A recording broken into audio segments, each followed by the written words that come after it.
ನಮಸ್ಕಾರ ಪ್ರೀತಿಯ ವೀಕ್ಷಕರಿಗೆಲ್ಲ ಮನೆ ಗೃಹಿಣಿ ಚಾನಲ್ಗೆ ಸ್ವಾಗತ. ಇವತ್ತಿನ ದಿವಸ ಇನ್ಸ್ಟಂಟಾಗಿ ಸಿಹಿ ಗೆಣಸನ್ನು ಬಳಸಿ ದೋಸೆ ರೆಸಿಪಿಯನ್ನು ಮಾಡಿ ತೋರಿಸ್ತಾ ಇದ್ದೀನಿ. ಈ ದೋಸೆನ ತುಂಬಾ ಸುಲಭವಾಗಿ ಮತ್ತು ಕ್ರಿಸ್ಪಿಯಾಗಿ ಮತ್ತು ಅಷ್ಟೇ ಟೇಸ್ಟಿಯಾಗಿ ಕೂಡ ಮಾಡ್ಕೊಳ್ಬೋದು. ಬನ್ನಿ ಹಾಗಿದ್ರೆ ಇವತ್ತಿನ ಒಂದು ದೋಸೆ ರೆಸಿಪಿನ ಯಾವ ಥರ ಮಾಡೋದು ಅಂತ ವಿಡಿಯೋನ ಸ್ಕಿಪ್ ಮಾಡದೆ ಪೂರ್ತಿಯಾಗಿ ನೋಡಿ ಅಂತ ರಿಕ್ವೆಸ್ಟ್ ಮಾಡ್ತಾ, ಹಾಗೆಯೇ ಚಾನಲ್ನು ಕೂಡ ಸಬ್ಸ್ಕ್ರೈಬ್ ಮಾಡಿಕೊಂಡು ಸಪೋರ್ಟ್ ಮಾಡಿ. ಮೊದಲಿಗೆ ನಾನಿಲ್ಲಿ ಈ ಥರ ಕೆಂಪು ಸಿಹಿಗೆಣಸನ್ನು ತೊಗೊಂಡಿದ್ದೀನಿ. ಕೆಂಪು ಸಿಹಿಗೆಣಸೆ ಅಂತಲ್ಲ, ಬಿಳಿ ಸಿಹಿಗೆಣಸು ಬರುತ್ತಲ್ಲ ಅದನ್ನು ಕೂಡ ತೊಗೊಂಡ್ರೆ ನಡೆಯುತ್ತೆ. ಈ ಗೆಣಸಿನ ಮೇಲೆ ಬರುವಂಥ ಸಿಪ್ಪೆನ ನಾನಿಲ್ಲಿ ಪೂರ್ತಿಯಾಗಿ ತೆಕ್ಕೊಳ್ತಾ ಇದ್ದೀನಿ. ಸಿಪ್ಪೆ ಸುಲಿದ ನಂತರ ಇದನ್ನು ನೀರಿನಲ್ಲಿ ಇಡಬೇಕಾಗುತ್ತೆ.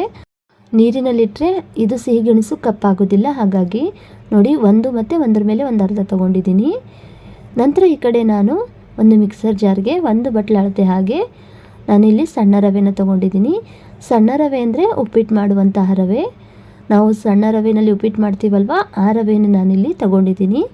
ಒಂದು ಬಟ್ಲು ಮೇಲೆ ಒಂದು ಕಾಲು ಬಟ್ಲಾಗುವಷ್ಟು ಸಣ್ಣ ರವೆನ ಹಾಕ್ಕೊಂಡಿದ್ದೀನಿ. ಒಟ್ಟಾರೆಯಾಗಿ ಒಂದು ಕಾಲು ಬಟ್ಲಾಗುವಷ್ಟು ಸಣ್ಣ ರವೆ ಮತ್ತು ಒಂದು 2ರಿಂದ 2.5 ಚಮಚ ಆಗುವಷ್ಟು ಮೈದಾ ಹಿಟ್ಟನ್ನು ಹಾಕ್ಕೊಳ್ತಾ ಇದ್ದೀನಿ. ಮೈದಾ ಬೇಡ ಅನ್ನೋರು ನೀವು ಗೋಧಿ ಹಿಟ್ಟನ್ನು ಕೂಡ ಹಾಕ್ಕೊಳ್ಬಹುದು. ನೋಡಿ, 1-2 ಚಮಚ ಮೊದಲೇ ಅದ್ರ ಮೇಲೆ ಇನ್ನೊಂದು ಸ್ವಲ್ಪ ಇತ್ತು, ಅದನ್ನು ಕೂಡ ನಾನು ಹಾಕ್ಕೊಂಡಿದ್ದೀನಿ. 2 ಚಮಚ ಹಾಕ್ಕೊಂಡ್ರೂ ಕೂಡ ನಡೆಯುತ್ತೆ. ನಂತರ ಇದಕ್ಕೇನೆ ಇವಾಗ 1-2 ಚಮಚ ಆಗುವಷ್ಟು ಕಡಲೆ ಹಿಟ್ಟನ್ನು ಹಾಕ್ಕೊಳ್ತಾ ಇದ್ದೀನಿ. ಕಡಲೆ ಹಿಟ್ಟು ಹಾಕೋದ್ರಿಂದ ದೋಸೆ ಒಂದೊಳ್ಳೆ ರೀತಿಯಾದಂಥ ಫ್ಲೇವರ್ ಕೂಡ ಬರುತ್ತೆ ಮತ್ತು ದೋಸೆ ಕೂಡ ತುಂಬ ಚೆನ್ನಾಗಿ ಬರುತ್ತೆ. ನೋಡಿ, 1-2 ಚಮಚದಷ್ಟು ಕಡಲೆ ಹಿಟ್ಟನ್ನು ಹಾಕಿ ಇವಾಗ ಇದನ್ನು ನೀರೇನು ಹಾಕದೆ ಹಾಗೆಯೇ ಒಂದು ಸ್ವಲ್ಪ ನೈಸಾಗಿ ಪೌಡ್ರ್ ಥರ ಗ್ರೈಂಡ್ ಮಾಡ್ಕೊಳ್ಬೇಕಾಗುತ್ತೆ. ನೋಡಿ, ನಾನು ಇವಾಗ ಇದನ್ನು ಗ್ರೈಂಡ್ ಮಾಡ್ಕೊಂಡು ಬಂದಿದ್ದೀನಿ. ಒಂದು ಸ್ವಲ್ಪ ಲೈಟಾಗಿ ರವೆ ಥರ ಇದ್ದರೆ ಪರವಾಗಿಲ್ಲ, ನಡೆಯುತ್ತೆ. ತೀರಾ ರವೆ ಅಂತ ಅನ್ಸಿದ್ರೆ ಮತ್ತೊಂದು ಸತಿ ನೀವು ಗ್ರೈಂಡ್ ಮಾಡ್ಕೊಳ್ಬೋದು. ಇವಾಗ ಇದನ್ನು ಒಂದು ಪಾತ್ರೆಗೆ ತೆಗೆದಿಟ್ಕೊಳ್ತಾ ಇದ್ದೀನಿ. ನಂತರ ಅದೇ ಮಿಕ್ಸರ್ ಜಾರ್ಗೆ ನೋಡಿ ಗೆಣಸನ್ನು ನಾನಿಲ್ಲಿ ತುರಿದು ಹಾಕ್ಕೊಳ್ತಾ ಇದ್ದೀನಿ. ಗೆಣಸು ತುರಿಬೇಕಾದ್ರೆ ಒಂದು ಸ್ವಲ್ಪ ನೀರಿನಲ್ಲಿ ಗೆಣಸನ್ನು ತುರಿದು, ಗೆಣಸು ತುರಿದ ನಂತರ ಆ ನೀರನ್ನು ಒಂದು ಸ್ವಲ್ಪ ಶೋಧಿಸಿ ನಂತರ ಇನ್ನೊಂದು ಸ್ವಲ್ಪ ನೀರಿನೊಂದಿಗೆ ಈ ಗೆಣಸನ್ನು ಮಿಕ್ಸರ್ ಜಾರ್ನಲ್ಲಿ ಸೇರಿಸಿ ಇವಾಗ ಇದನ್ನು ಪೂರ್ತಿ ನೈಸಾಗಿ ರುಬ್ಕೊಳ್ಬೇಕಾಗುತ್ತೆ.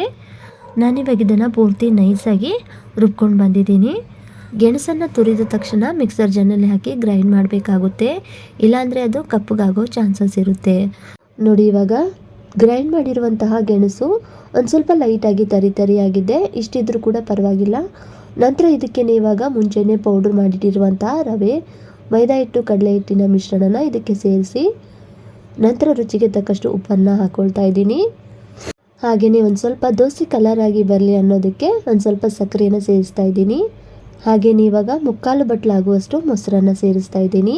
ಹುಳಿಯಾಗಿರುವಂತಹ ಮೊಸರು ಅಥವಾ ಗಟ್ಟಿಯಾಗಿರುವಂತಹ ಮೊಸರು ಇದ್ದರೆ ಅರ್ಧ ಬಟ್ಲಷ್ಟು ಹಾಕೊಂಡ್ರೆ ಸಾಕಾಗುತ್ತೆ. ನೋಡಿ, ಯಾವ ಬಟ್ಲಲ್ಲಿ ನಾನು ರವೆ ತೊಗೊಂಡಿದ್ನೋ ಅದೇ ಬಟ್ಲ ಅಳತೆ ಹಾಗೆ ಎಲ್ಲಾನು ಪದಾರ್ಥನೂ ಅಳತೆ ಮಾಡಿ ಹಾಕಿದ್ದೀನಿ. ನೋಡಿ, ಅದೇ ಬಟ್ಲಿಗೆ ಒಂದು ಸ್ವಲ್ಪ ನೀರನ್ನು ಸೇರಿಸಿ ಇವಾಗ ಇದನ್ನು ಪೂರ್ತಿ ನೈಸಾಗಿ ರುಬ್ಕೊಳ್ಬೇಕಾಗುತ್ತೆ. ಪೂರ್ತಿ ನೈಸಾಗಿ ರುಬ್ಬಿದ್ರೆ ದೋಸೆ ತುಂಬ ಚೆನ್ನಾಗಿ ಬರುತ್ತೆ. ಹಾಗಾಗಿ ಸ್ವಲ್ಪ ನೀರನ್ನು ಸೇರಿಸ್ತಾ ದೋಸೆ ಹಿಟ್ಟಿನದಕ್ಕೆ ಇದನ್ನು ರುಬ್ಕೊಂಡಿದ್ದೀನಿ. ನೋಡ್ತಾ ಇರ್ಬೋದು ಇವಾಗ ಹಿಟ್ಟು ಯಾವ ಥರ ಕನ್ಸಿಸ್ಟೆನ್ಸಿಯಲ್ಲಿದೆ ಅಂತ. ದೋಸೆ ಹಿಟ್ಟಿನ ಅದಕ್ಕೆ ಪರ್ಫೆಕ್ಟ್ ಆಗಿದೆ ಮತ್ತು ಪೂರ್ತಿ ನೈಸಾಗಿ ಕೂಡ ಈ ಒಂದು ಮಿಶ್ರಣನ ನಾನಿಲ್ಲಿ ರುಬ್ಕೊಂಡಿದ್ದೀನಿ.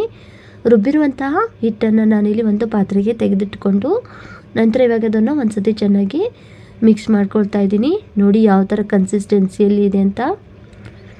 ಇದನ್ನು ಒಂದು 5 ನಿಮಿಷ ನೆನೆಯಲು ಹಾಕಿ ಬಿಡಬೇಕಾಗುತ್ತೆ.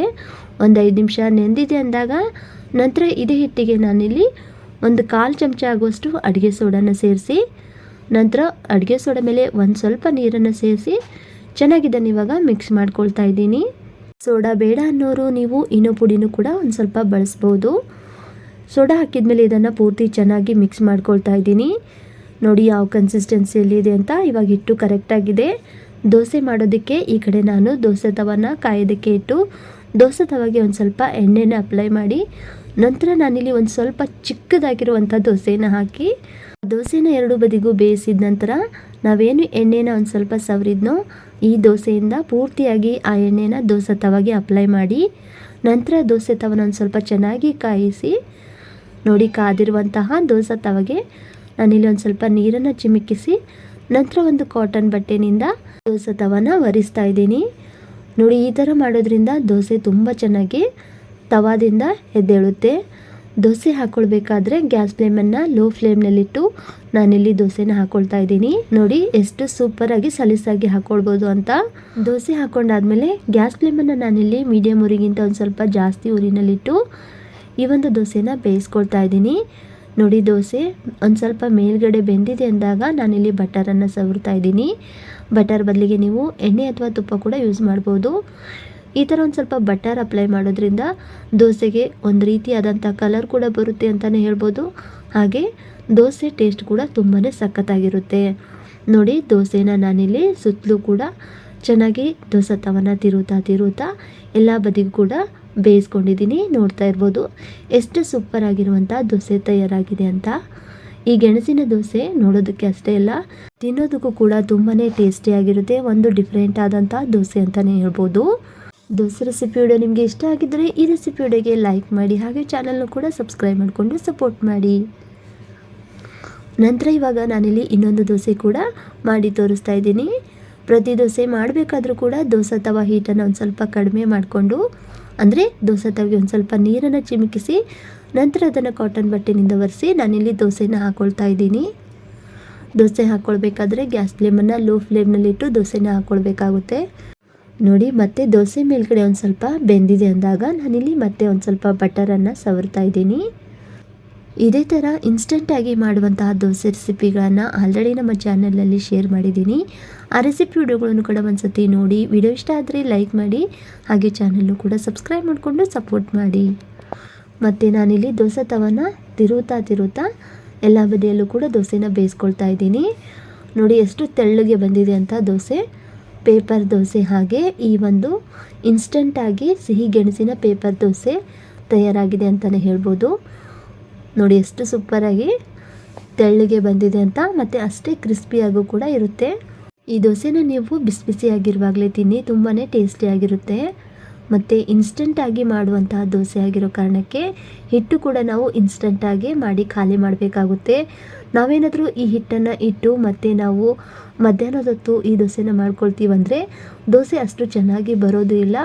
ಮತ್ತು ಏನಾಗ್ಬಿಟ್ಟಿದೆ, ಈ ದೋಸೆ ಹಿಟ್ಟು ಮೇಲ್ಗಡೆ ಒಂದು ಸ್ವಲ್ಪ ಕಪ್ಪಗೆ ಬಂದಿರೋ ಥರ ಆಗುತ್ತೆ. ಯಾಕಂದರೆ ಹಸಿ ಗೆಣಸನ್ನು ಬಳಸಿ ಈ ದೋಸೆ ಮಾಡಿರೋ ಕಾರಣಕ್ಕೆ ಹಸಿ ಗೆಣಸು ಕಟ್ ಮಾಡಿ ಇಟ್ಟರೆ ಒಂದು ಸ್ವಲ್ಪ ಕಪ್ಪಗಾಗುತ್ತಲ್ವ, ಸೊ ಹಾಗೆಯೇ ಹಿಟ್ಟು ಮೇಲೆ ಒಂದು ಸ್ವಲ್ಪ ಕಪ್ಪಗೆ ಬರುತ್ತೆ. ಹಾಗಾಗಿ ಈ ಹಿಟ್ಟನ್ನು ಇನ್ಸ್ಟೆಂಟಾಗಿ ದೋಸೆ ಮಾಡಿಕೊಂಡು ಖಾಲಿ ಮಾಡ್ಕೊಳ್ಬೇಕಾಗುತ್ತೆ. ಇವಾಗ ನೋಡ್ತಾ ಇರುವಂಥ ದೋಸೆ ನಾನು ಫಸ್ಟಿಗೆ ಹಾಕ್ಕೊಂಡಿರುವಂಥ ದೋಸೆ. ಈ ಗೆಣಸಿನ ದೋಸೆ ಫಸ್ಟಿಗೆ ಹಾಕೊಳ್ಳುವಾಗ ಈ ಥರ ಬರುತ್ತೆ ಅಂತಲೇ ಹೇಳ್ಬೋದು. ನೋಡಿ ಚೆನ್ನಾಗೇ ಬರುತ್ತೆ, ಹಾಗೇನಿಲ್ಲ. ಫಸ್ಟ್ ಹಾಕುವಂಥ ದೋಸೆಗೂ ಮತ್ತು ನೆಕ್ಸ್ಟ್ ನಾವು ಹಾಕುವಂಥ ದೋಸೆಗೂ ಸ್ವಲ್ಪ ಡಿಫ್ರೆನ್ಸ್ ಇರುತ್ತೆ ಅಂತಲೇ ಹೇಳ್ಬೋದು.